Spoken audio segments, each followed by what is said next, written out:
हरि ओम। श्री गणेशाय नमः। श्री सरस्वत्यै नमः। श्रीमते रामानुजाय नमः। नारायणं नमस्कृत्य नरं चैव नरोत्तमं देवीं सरस्वतीं व्यासं ततो जयमुदीरयेत्।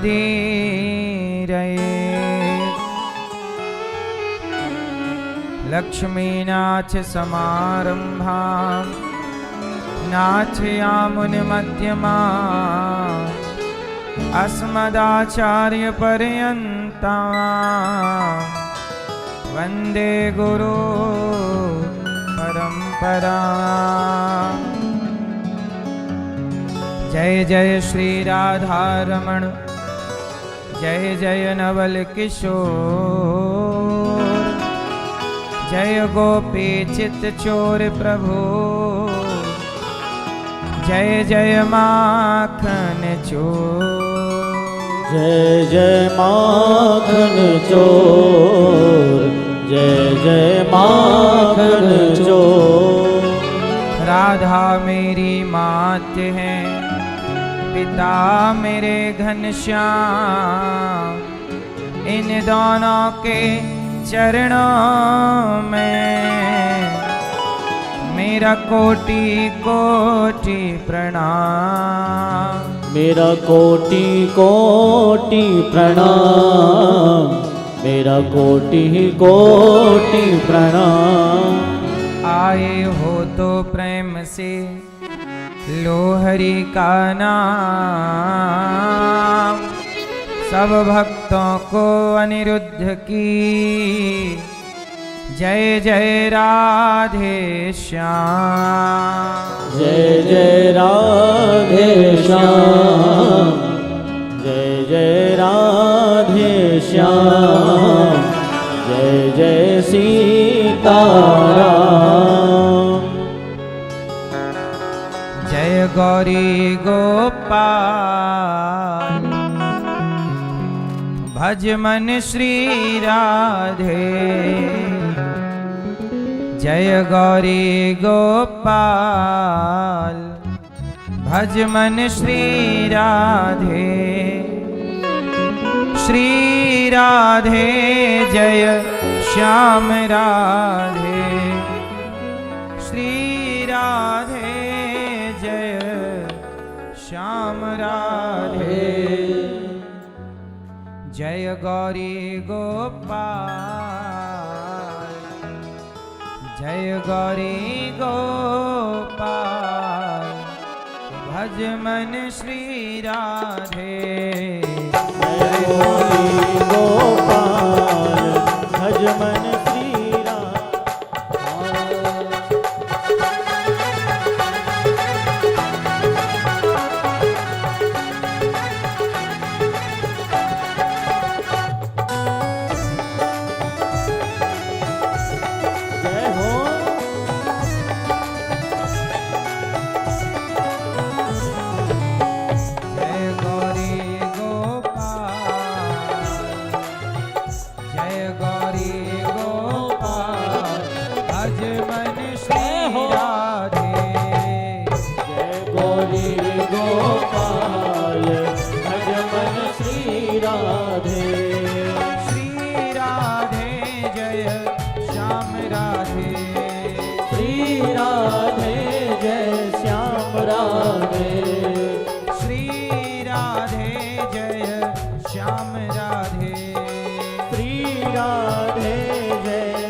भूखे को यहाँ भोजन मिलता, भूखे को यहाँ भोजन मिलता, भूखे को यहाँ भोजन मिलता।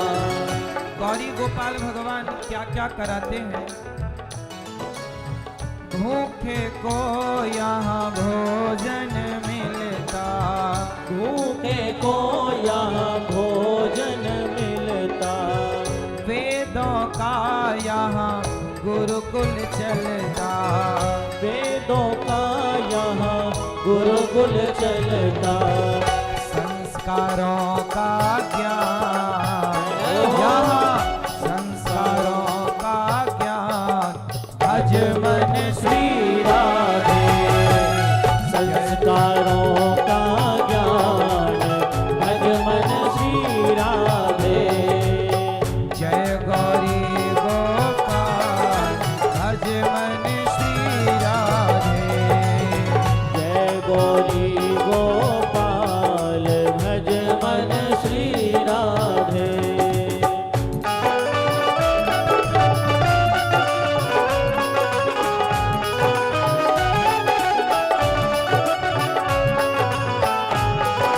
दोनों हाथ उठा के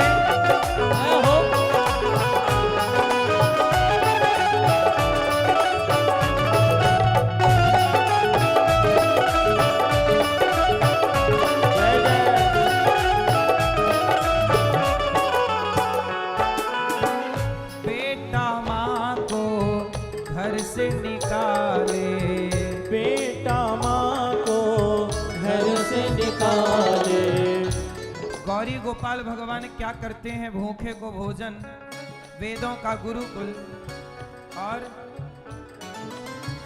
बेटा जब माँ को घर से निकाले, बेटा जब माँ को घर से निकाले, गौरी गोपाल ही उन्हें संभाले, गौरी गोपाल ही उन्हें संभाले, गौरी गोपाल ही उन्हें संभाले, गौरी गोपाल ही उन्हें संभाले। बनकर उनका जय लाल, जय बनकर उनका लाल भज मन श्री राधे, मन कर उनका दास भज मन श्री राधे।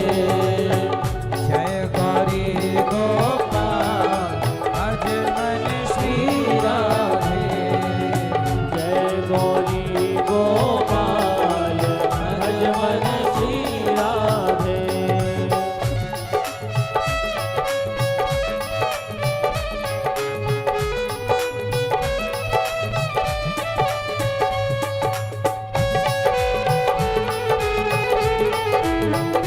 जय जय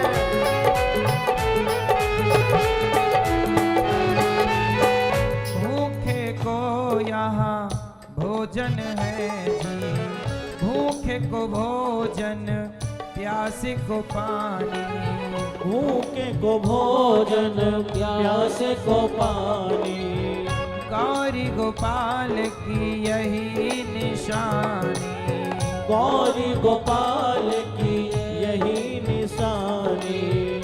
गौ माता खुशहाल, जय हो गौ माता खुशहाल भज मन श्री राधे, गौ माता खुशहाल भज मन श्री राधे। जय गौरी गोपाल भज मन श्री राधे, जय गौरी गोपाल भज मन श्री राधे। श्री राधे जय श्याम राधे, श्री राधे जय श्याम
गौरी गोपाल भज मन श्री राधे।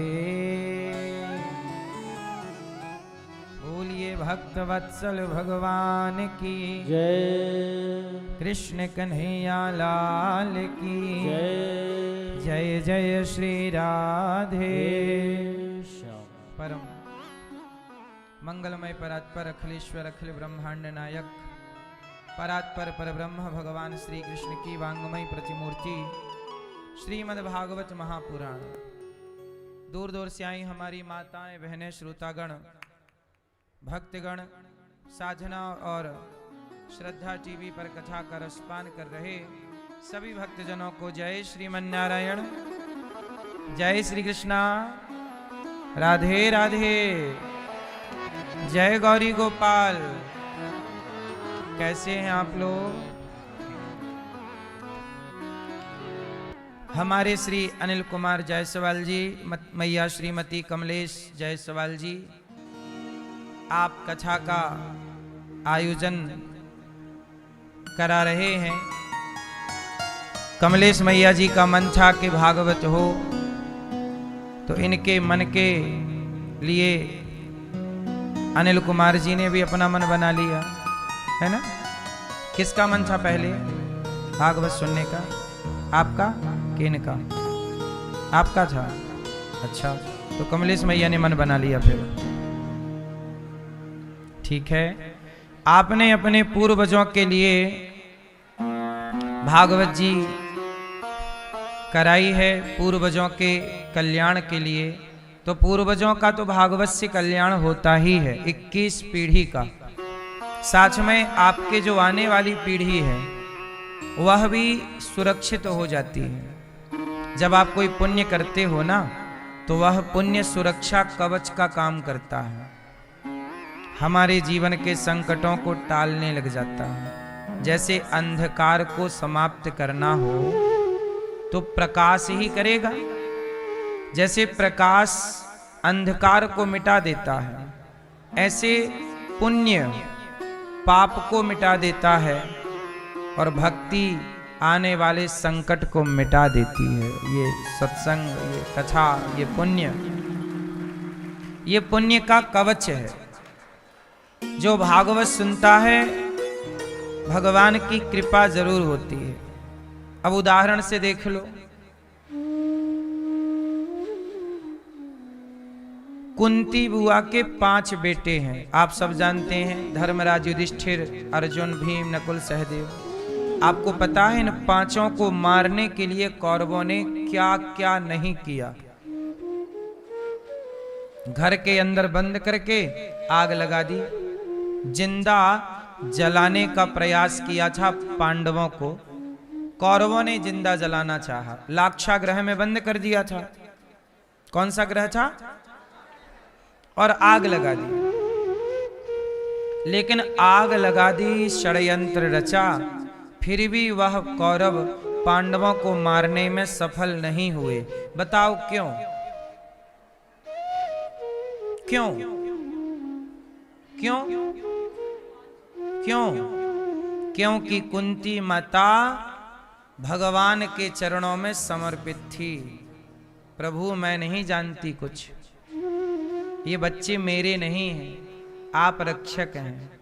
और जब आपने अपने आप को ईश्वर के हवाले कर दिया तो आपकी प्लानिंग आपसे बेहतर भगवान करके देंगे आपको। ये लो, तुमने समर्पण किया है ना, लो।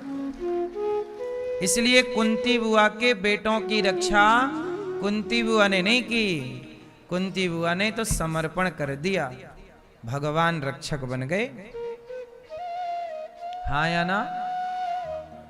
तो ये समर्पण जो है ना, ये बड़ी अच्छी चीज है।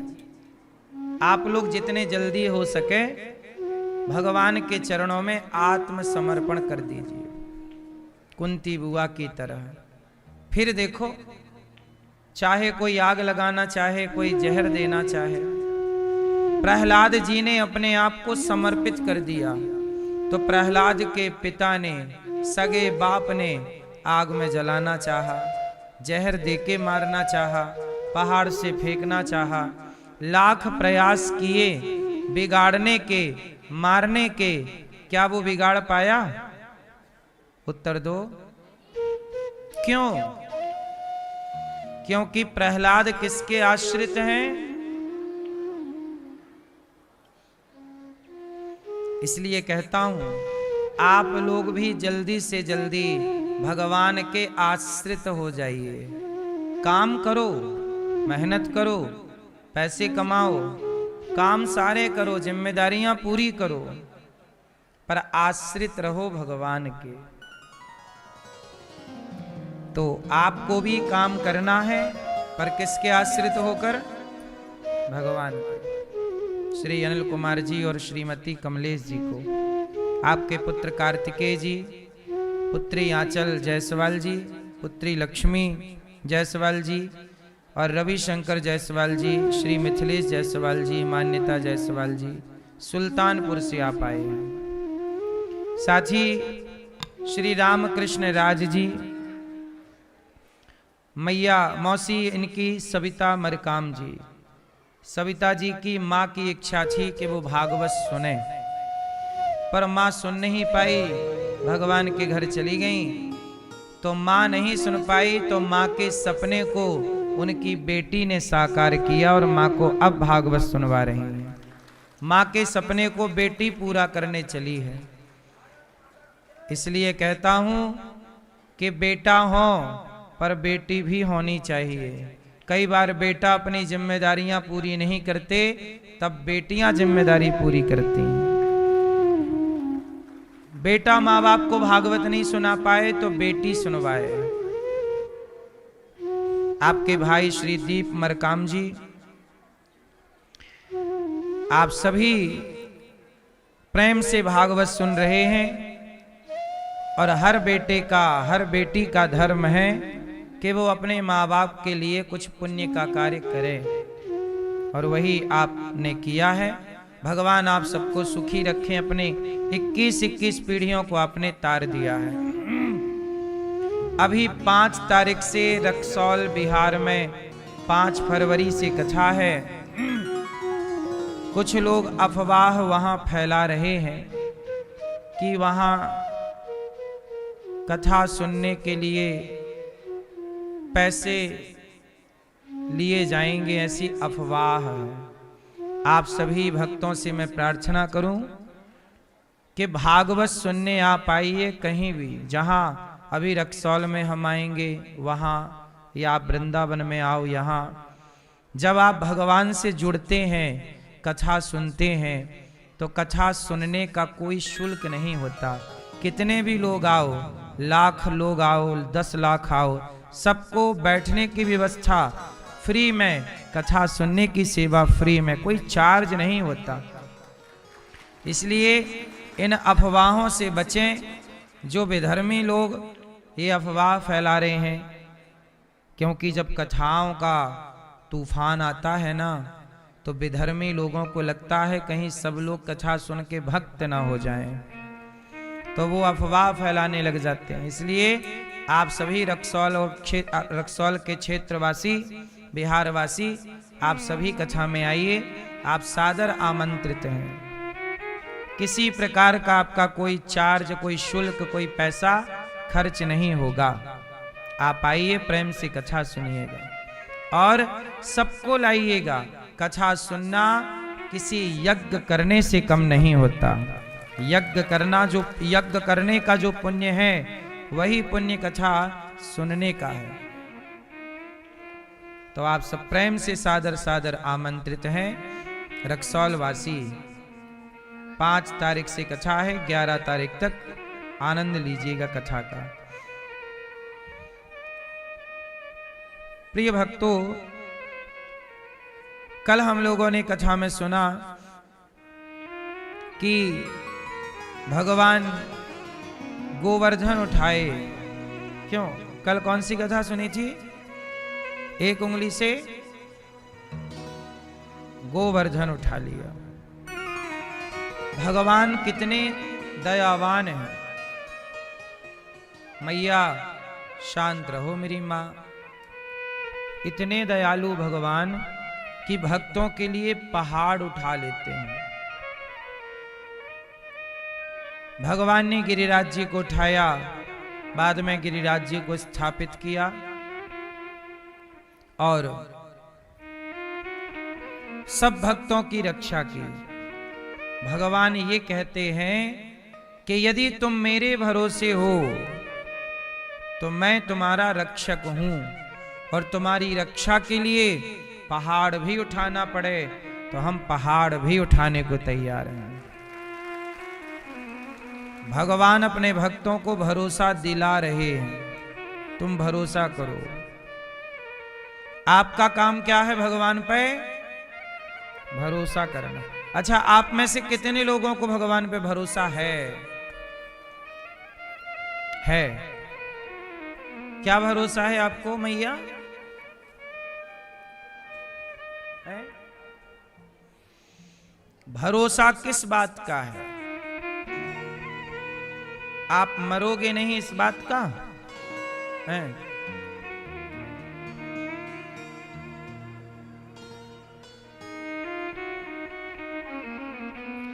किस बात का भरोसा है आपको? आपको किस बात का भरोसा है? भरोसा इस बात का होना चाहिए कि हर क्षण भगवान हमारे साथ हैं, ये भरोसा। हाँ, तू आगे चलता जा, तेरे पीछे मैं चलूंगा।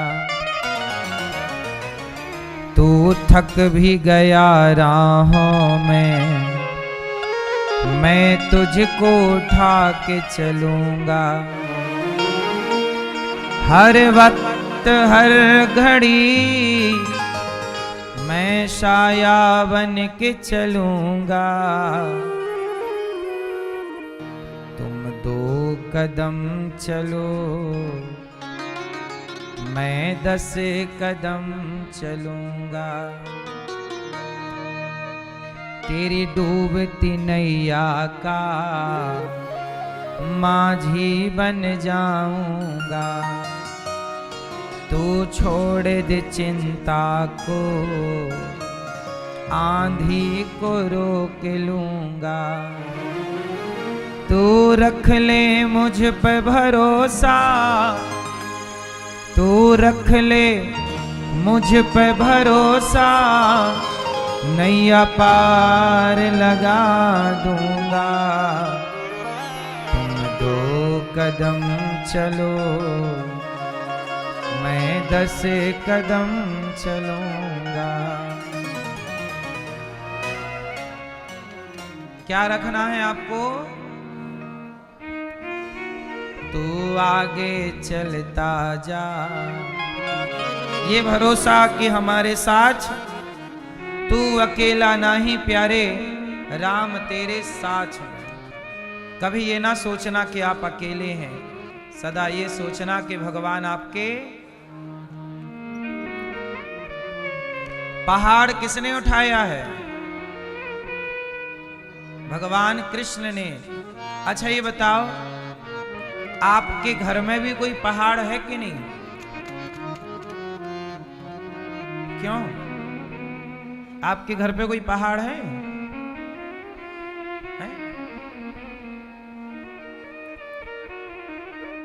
मैया, पीछे वाली मैया, आपके जीवन में कोई पहाड़ है क्या? कौन सा पहाड़ है? कौन सा? हाँ, हम सबके जीवन में जिम्मेदारी का पहाड़ है। कौन सा पहाड़ है? जिम्मेदारी का पहाड़ है। जैसे गोवर्धन को गिरिराज जी को भगवान ने उठाया, ऐसे आप भी कहो कि प्रभु हमारे जीवन में जो जिम्मेदारियों का पहाड़ है आप उठाइए।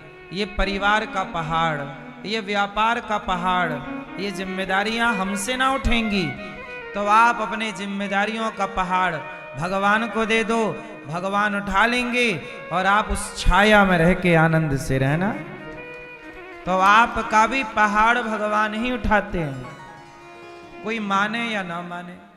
हम मानते हैं कि ये पूरा गौरी गोपाल की जिम्मेदारी भगवान ने उठा रखी है, इसलिए निश्चिंत हूं मैं। आप लोगों को लगता है कि आपके घर का काम आप करते हैं, इसलिए आप लोग निश्चिंत नहीं हैं, क्योंकि आपको लगता है कि मैंने किया, मैं करती हूं। आप परिवार और व्यापार दो चीजें होती हैं, बोलो परिवार और व्यापार। जो भी आपका काम धाम है, नौकरी जॉब इत्यादि, तो परिवार और व्यापार जो है ये दोनों भगवान के चरणों में रख दो, है ना। परिवार मैं नहीं उठाता, परिवार का बोझ मैं नहीं उठाता, कौन उठाएगा? उठाते सब भगवान ही हैं, हम लोग झूठे ही घमंड कर लेते हैं हम उठा रहे हैं। जैसे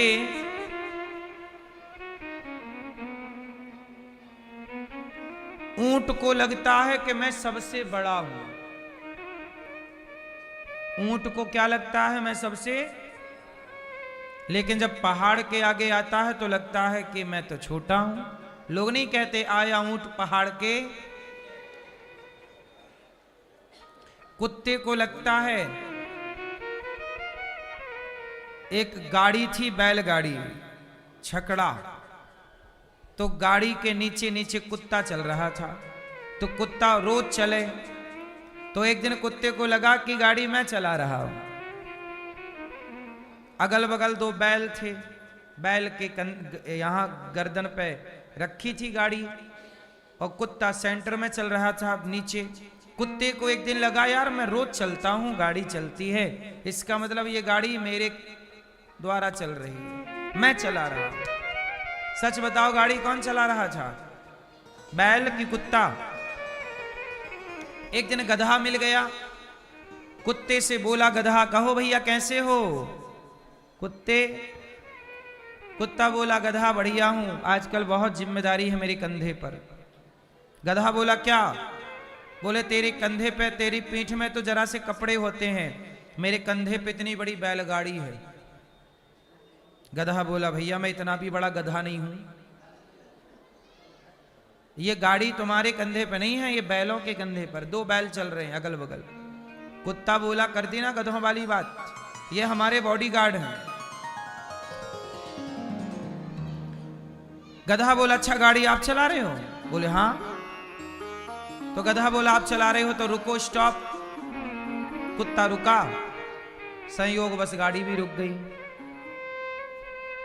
गधा बोला गो चलो, कुत्ता चला, अकस्मात गाड़ी चल पड़ी। तो कुत्ते को पूरा कंफर्म हो गया कि गाड़ी हम ही चला रहे हैं, मैं चला रहा हूं। पर सच बताओ गाड़ी कौन चला रहा था? हैं? कुत्ता कितना भी घमंड करे कि मैं चला रहा हूं, कितनी भी बार गाड़ी उसके रोकने से रुक जाए, फिर भी गाड़ी कौन चला रहा है? सच बताऊं, वो कुत्ता कोई और नहीं है। आप लोगों की जिंदगी की गाड़ी भी भगवान चला रहे हैं, नहीं चला रहे हैं?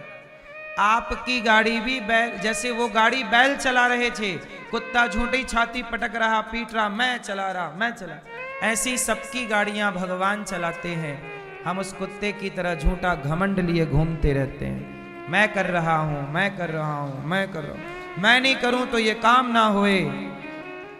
इससे बड़ी झूठे घमंड क्या हो सकता है? इसलिए इस झूठे घमंड के पहाड़ से नीचे उतरो और ये मत सोचो कि मैं नहीं, भगवान करते हो तुम कन्हैया, मेरा नाम हो रहा है, मेरा आपकी कृपा से। मैया ओ मेरी माँ जा रही हो, जा रही हो मैया? जिम्मेदारी की गाड़ी आप चलाओगी क्यों?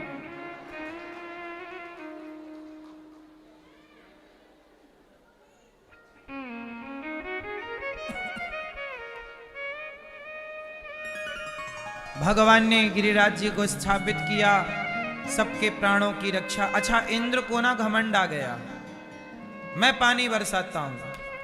अच्छा बताओ, पानी कौन बरसाता है? कौन बरसाता है? इंद्र। इंद्र नहीं बरसाते।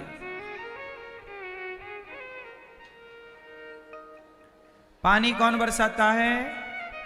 ऐसा लगता है कि इंद्र बरसा रहे हैं।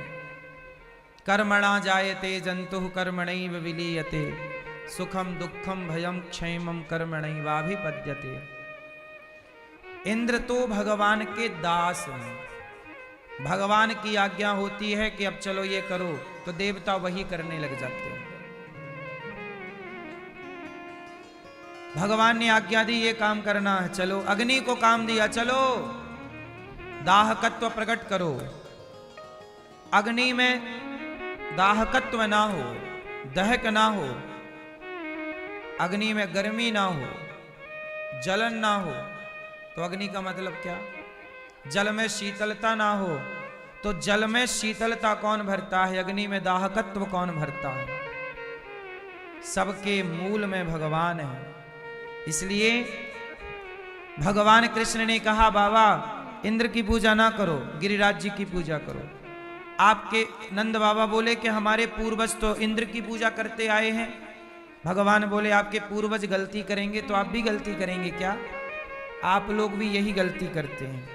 आपके पूर्वजों ने गलती की, आप भी वही गलती करते जा रहे हैं।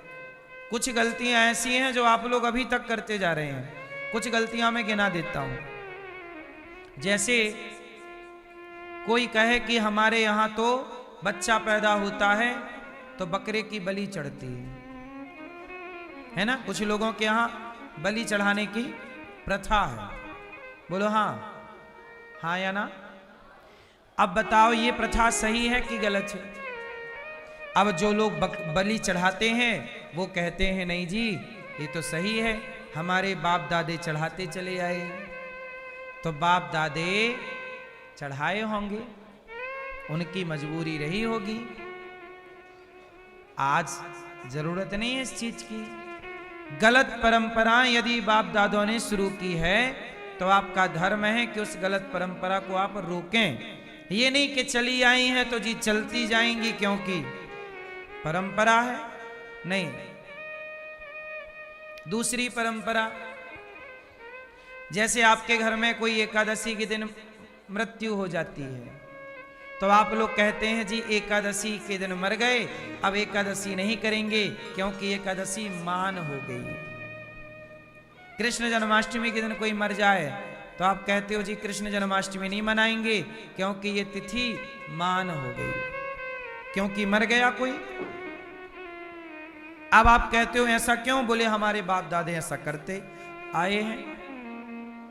एकादशी के दिन कोई मर जाता है तो आप एकादशी करना छोड़ देते हो। क्या एकादशी के दिन झूठ बोलना छोड़ा, कपट करना छोड़ा, छल करना छोड़ा, निंदा करनी छोड़ी, गलत काम छोड़े? नहीं, व्रत करना छोड़ दिया, पूजा करनी छोड़ दी। ये परंपराएं आप कहते हो बाप दादों से चली आई, ये परंपराएं गलत हैं। भगवान कृष्ण यही तो कहते हैं नंद बाबा से कि जो गलत परंपरा है भले बाप दादों ने स्टार्ट की हो, भाई अज्ञान तो हर समय रहा है। आपके बाप दादों के पास भी अज्ञान रहा होगा, क्यों जी?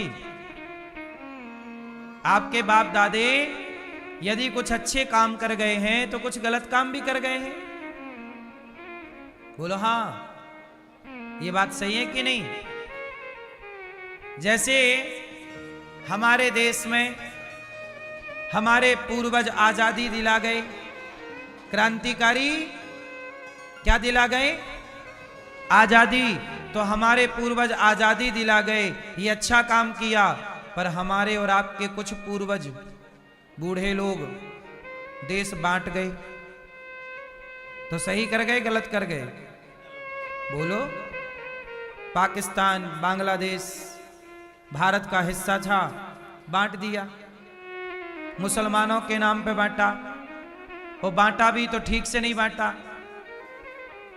बोलो हाँ, तो बुजुर्गों के कुछ काम सही हैं तो कुछ काम, इसलिए परंपराओं के नाम पर जो अज्ञान है उस अज्ञान को मिटाने के लिए भगवान कृष्ण नंद बाबा से कहते हैं कि ये वर्षों से जो आपकी परंपरा चली आ रही है इंद्र की पूजा करने की, इसे बंद करो और गिरिराज जी की पूजा करो, ये सही है। तो गलत परंपरा को रोका भगवान कृष्ण ने और सही परंपरा को शुरू किया। इसलिए आपके यहां भी जो गलत परंपराएं हैं, जैसे और कुछ गलत परंपराएं, जैसे आपके यहां कोई मर जाता है तो कुछ लोग कहते हैं 1.25 महीने तक मंदिर मत जाओ, कुछ लोग कहते हैं 1.25 साल तक मंदिर मत जाओ। क्यों? अब मुझे एक बात बताओ कि जिसे मरना था वो तो मर गया। 13वीं तक जब तक सूतक काल है तब तक तो मानसिक पूजा करनी चाहिए। मंदिर में भगवान का स्पर्श सूतक के टाइम नहीं करना चाहिए, ये बात सही है। पर सूतक होने के बाद, मतलब सूतक साफ होने के बाद, 13वीं के बाद, मृत्यु के 13 दिन बाद आप शुद्ध हो जाते हैं और फिर आप पूजा पाठ करने के अधिकारी हो जाते हैं, तीर्थ यात्रा करने के अधिकारी हो जाते हैं, मंदिर जाने के अधिकारी हो जाते हैं, व्रत उपवास करने के अधिकारी हो जाते हैं। इसलिए पुरानी परंपराओं के नाम पर जो 1.25 महीने, 1.25 साल या 6 महीने की जो रोकथाम कुछ लोग लगाते हैं, ये सरासर गलत है, मनमाना आचरण है। 1.25 साल तक लोग कहते हैं, 1.25 महीने तक। आप सुने होंगे इन बातों को कि आप कितने महीना सुने हैं? 1.25 महीना। कई लोग कहते हैं 1.25 महीना, कई लोग कहते हैं 6 महीने, कई लोग कहते हैं साल। अब मुझे एक बात बताओ, इन लोगों से पूछो कि क्या तुमने 1.25 महीने तक झूठ बोलना छोड़ा? क्या 1.25 महीने तक कपट करना छोड़ा? क्या 1.25 महीने तक छल करना छोड़ा? क्या 1.25 महीने तक निंदा चुगली करनी छोड़ी? नहीं। अरे मंदिर जाना क्यों छोड़ा? पूजा करना क्यों छोड़ा? क्रोध न छोड़ा, लोभ न छोड़ा, हरि भजन क्यों छोड़ दिया? क्रोध न छोड़ा, लोभ न छोड़ा, पर हरि भजन क्यों? अरे पगले, क्या छोड़ने योग्य है ना?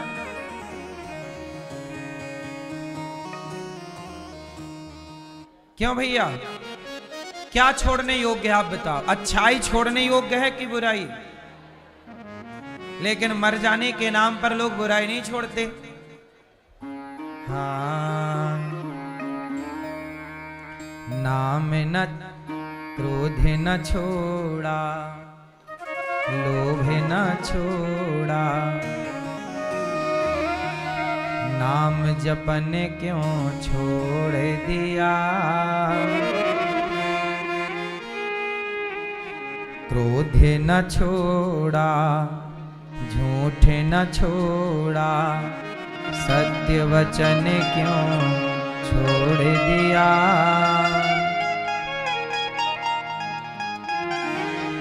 क्या बताएं, जो छोड़ना है बस वही नहीं छूट रहा। क्रोध न छोड़ा, झूठ न छोड़ा, सत्य वचन क्यों छोड़ दिया? नाम जपन क्यों छोड़ दिया? नाम जपन क्यों छोड़ दिया? झूठे जग में जी ललचाकर, असल वतन क्यों छोड़ दिया? क्रोध न छोड़ा, झूठ न छोड़ा, सत्य वचन क्यों छोड़ दिया?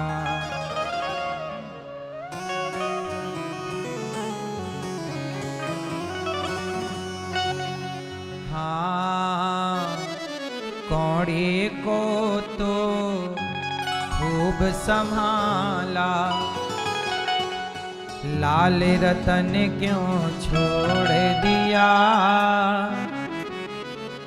क्रोध न छोड़ा, झूठ न छोड़ा, सत्य वचन क्यों छोड़ दिया।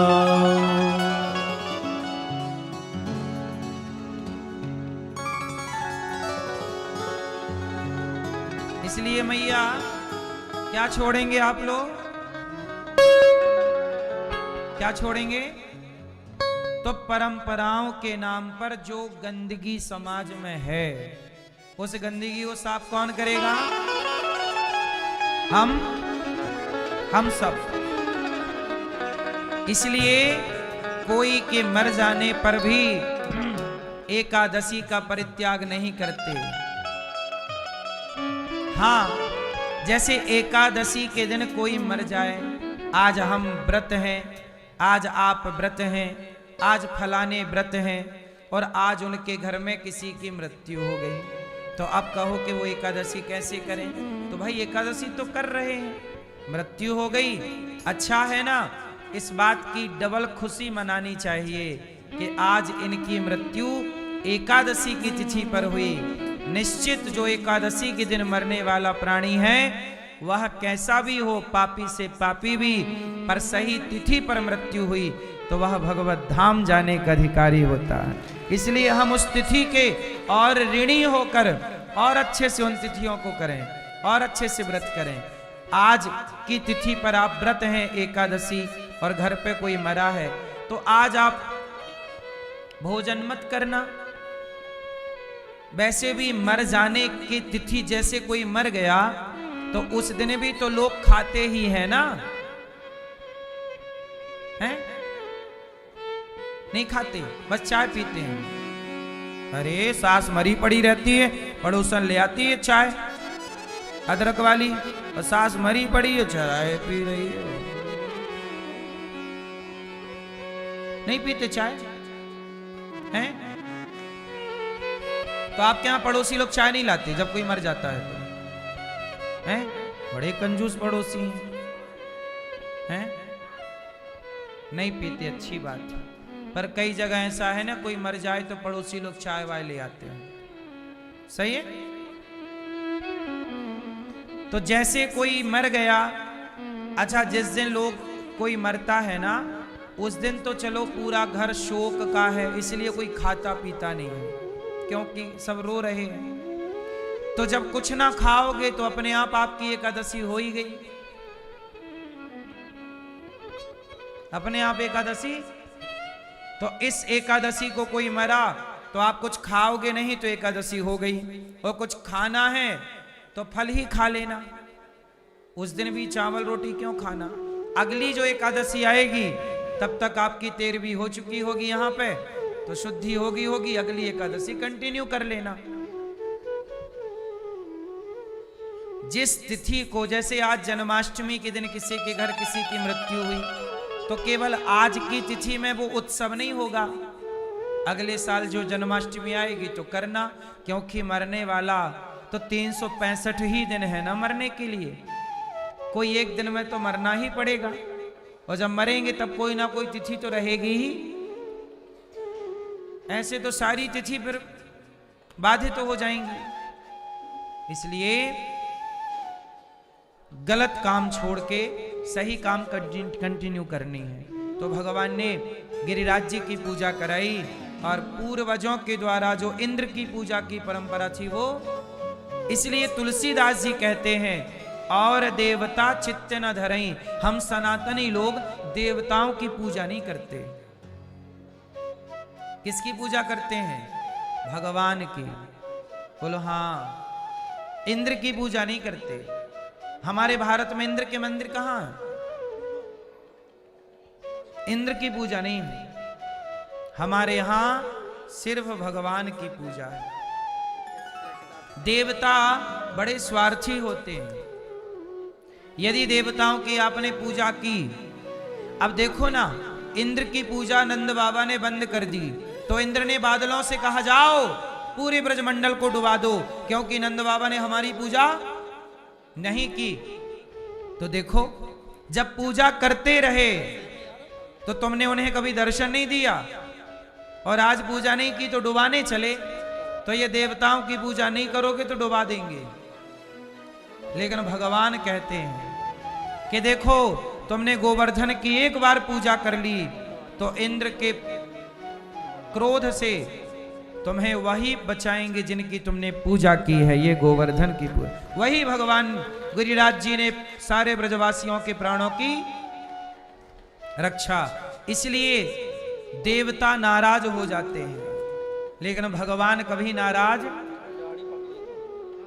हम पूजा भगवान की करें या ना करें, एक बार धोखे से अजामिल जैसा पापी धोखे से नाम ले लेता है, उसका भी कल्याण कर देते हैं भगवान। इसलिए भगवान कभी नाराज नहीं होते।